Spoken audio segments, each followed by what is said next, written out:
Hello, I am Broker A.Castillo-Perez, a broker here in San Antonio. Today we're going to talk about short sale.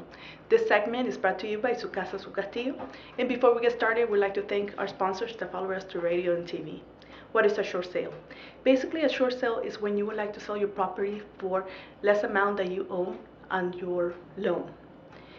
The myth is that you put your house for sale, you get a buyer, and then you submit it to the bank and hope to God the bank agent accepts the offer. That is not so. It is a process, and basically what you do is you contact a real estate person, a salesperson, and then you contact your bank and let them know that you would like to short sell your property. Now, because you do not have a job or you're not able to make your payments, means that your property qualifies.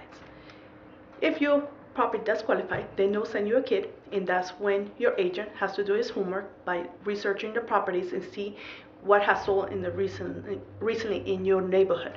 Usually the amount that should be listed is 20% of the current amount, that the value of the property.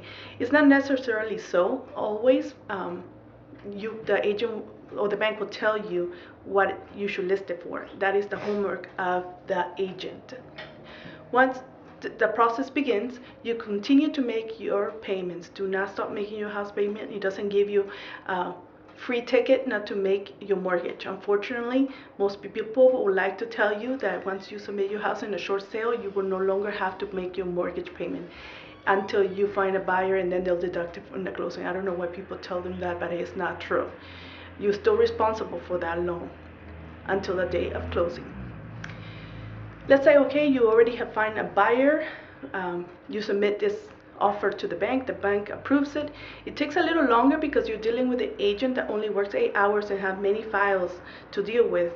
And it is important to find the correct salesperson because they will have to communicate with the bank, and it's very important to have someone who's able to do that, to be effective and submit all documentation on time.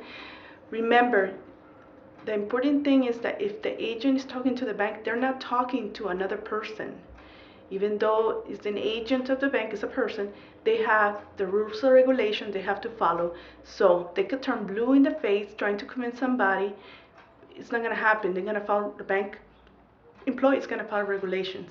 So keep that in mind. That's why it is important to have someone who knows how to communicate with the bank. And if an agent tells you that don't worry, we're going to short sell it and you don't have to make your payments, run the other way. It's terrible that people go around saying those things. Okay, so how does it affect you? Well, it affects you. Let's say once you're going to close and the bank forgives you the 20%. So now it's time to come and pay your taxes. It might show up. They have changed the law recently. Before it used to be that the bank forgive you the debt and it's okay and everything's fine, and then it's time to file, and then you come to find out that you owe the IRS for the difference. Now they have changed the law on that, so you have to follow up with your tax person. But that was one of the consequences not too long ago of a short sale. It also affects you in your credit. If you do not make payments, of course, nowadays, even the same banks who lend you the money will not hire you. Most people will not hire you if you have low FICOs because you present a threat. Anyway, going back to the process,